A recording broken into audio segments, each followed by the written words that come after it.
Sheriff's Office today. We're here to provide an update on a violent incident that occurred in the town of Victor early this morning. At 3:25 this morning, our 911 center took a call reporting a disturbance at the Microtel Hotel on County Road 42 in the Fishers area of Victor. There were actually two calls that came in. The first call was just reporting some sort of disturbance outside with a car horn that was honking repeatedly. Just a minute or two later, we took a second call from an employee at the hotel who reported that a male had entered the lobby, was bloody, and reported that he had been attacked and his vehicle was stolen. Two sheriff's deputies were nearby and responded immediately. One deputy stopped at the hotel and began to establish the scene there and speak with the victim, while the other deputy traveled north on 96 where the stolen vehicle was reported to have fled. The deputy that pursued up Route 96 very quickly came across the stolen vehicle, activated his emergency lights and siren. The operator of the vehicle failed to comply and sped up to 100 miles an hour northbound on Route 96 into Monroe County. Within 4 minutes, the vehicle pulled to the side of the road. They did pull to the side of the road. Two suspects fled from the vehicle on foot. The initial pursuing deputy, an Ontario County Sheriff's deputy, pursued one on foot and apprehended him and safely took him into custody in a field a short distance away from where the vehicle stopped. Additional assistance was called and provided to us by the New York State Police, the Monroe County Sheriff's Office, and the Rochester Police Department. Monroe County responded with a drone. RPD came out with a K-9. We didn't have a K-9 on duty that was close. Theirs was closer. The teamwork between the all four agencies is what led to the apprehension of this second suspect in short order. The drone from Monroe County was able to pick up heat in a field near where the K-9 was tracking. Excuse me. And the dog was able to get the scent and pursue that, and it was the suspect.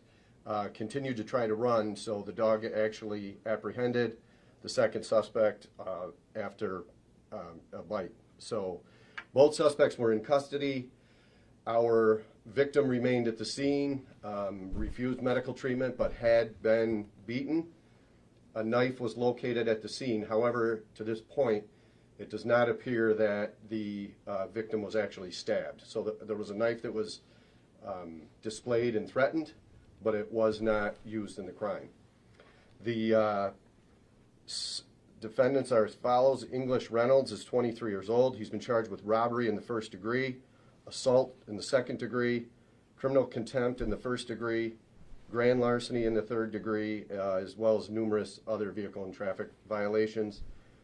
Javier Harris was charged with criminal possession of a weapon in the fourth degree, robbery in the first degree, assault in the second degree, grand larceny third, resisting arrest, and vehicle and traffic citations for not wearing his seatbelt.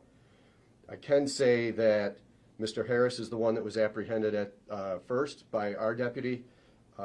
Reynolds was the one who fled further and was apprehended with the assistance of the drone and the RPD K-9. There is a domestic relationship between Mr. Reynolds and the victim, so they are known to each other. As we mentioned, this was a targeted attack. This was not a random event whereby these two suspects just showed up and tried to steal somebody's car. This was a targeted, planned attack. We do not believe anybody else was involved in this incident. The two people in custody are, that concludes our investigation in terms of suspects. So there is no threat outstanding to the community at this point based on this incident.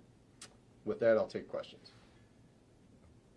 Have you ever had any, I know both of them are from Buffalo. Have you guys had any run-ins with them before? Mr. Reynolds does have a lengthy criminal history, but we have dealt with him once before as well. Down here? Yes. Is that recent? I'd have to get back to you on exactly when, but I just know we've had contact with him once before. The victim a male or female? Victim's a male. know in terms of being targeted, you said Reynolds knows the victim. Are you able to disclose that relationship or say anything about I just would leave it at, there's a domestic relationship there, and that's why there's an order of protection, so. Was but- that order of protection there prior? Sorry, just to Yes. clarify. It was there prior? Yep. Okay. When did that go into effect? I don't have the exact date on that. Okay, but there was an order in... Protecting the victim from Mr. Reynolds already. Okay. Do you know how they got to the scene? Both of them from Buffalo. They Ubered.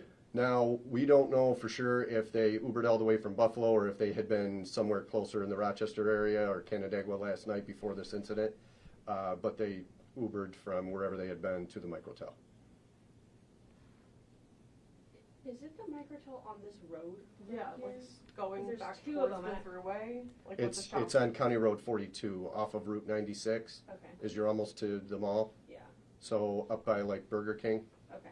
Okay. If you're going back on 96 to get on 490, Burger Yes. King's on the right, you turn left on County Road 42, the Microtel's there. Okay.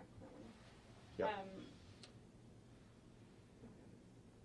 And you said that you don't believe they were targeting anyone else? No. It was just specifically this person? Yes.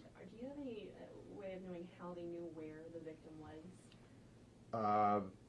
There had been some communication between the victim and Mr. Reynolds earlier in the evening.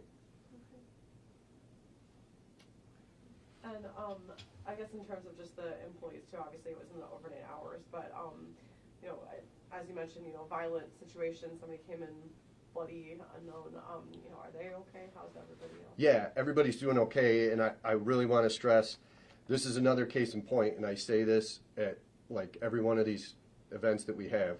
This is why it's so important to, if you see something, say something. Our initial call on this incident was from somebody that was not involved but heard this excessive horn honking and knew something was going on at 3:30 in the morning.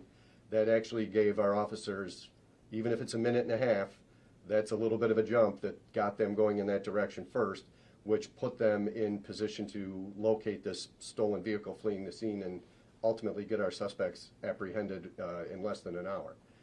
I also want to speak to the teamwork. You know, the northwest corner of Victor obviously is right on the Monroe County line. Our partners in Monroe County are fantastic. Monroe County Sheriff's Office dispatched multiple officers, RPD, to send a K-9 officer out with his partner from the city, out 10 miles east. The state police from Canandaigua were right with us, as always. You know, these things happen because we all work together as a team, and you multiply numbers when you put 4 agencies together, and that's how we were able to take care of this victim and get these people in custody. And I just want to say on behalf of our officers who responded, fantastic job for them to know somebody's got to get to the victim and take care of him and make sure there's not something else. You know, we don't know if there's more suspects still at the hotel when this first comes in, so he knew he needed to protect the victim, and the other officer to know this just happened. I got a good shot of heading north and intercepting this vehicle, and both of them were spot on, and their initial response on this was excellent, as was the sergeant overseeing the shift last night. Was this all under wraps within about an hour, you said? Yes.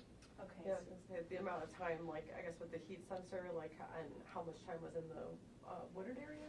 Yeah, it wasn't long. Yeah.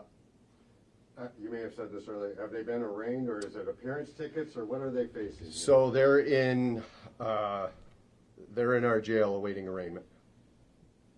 No, there won't be appearance tickets because these are violent felonies, so these are actually bail eligible. So I'm not exactly sure. You know, the golden rule is if somebody has 2 felony convictions, they can't be released from local cap court.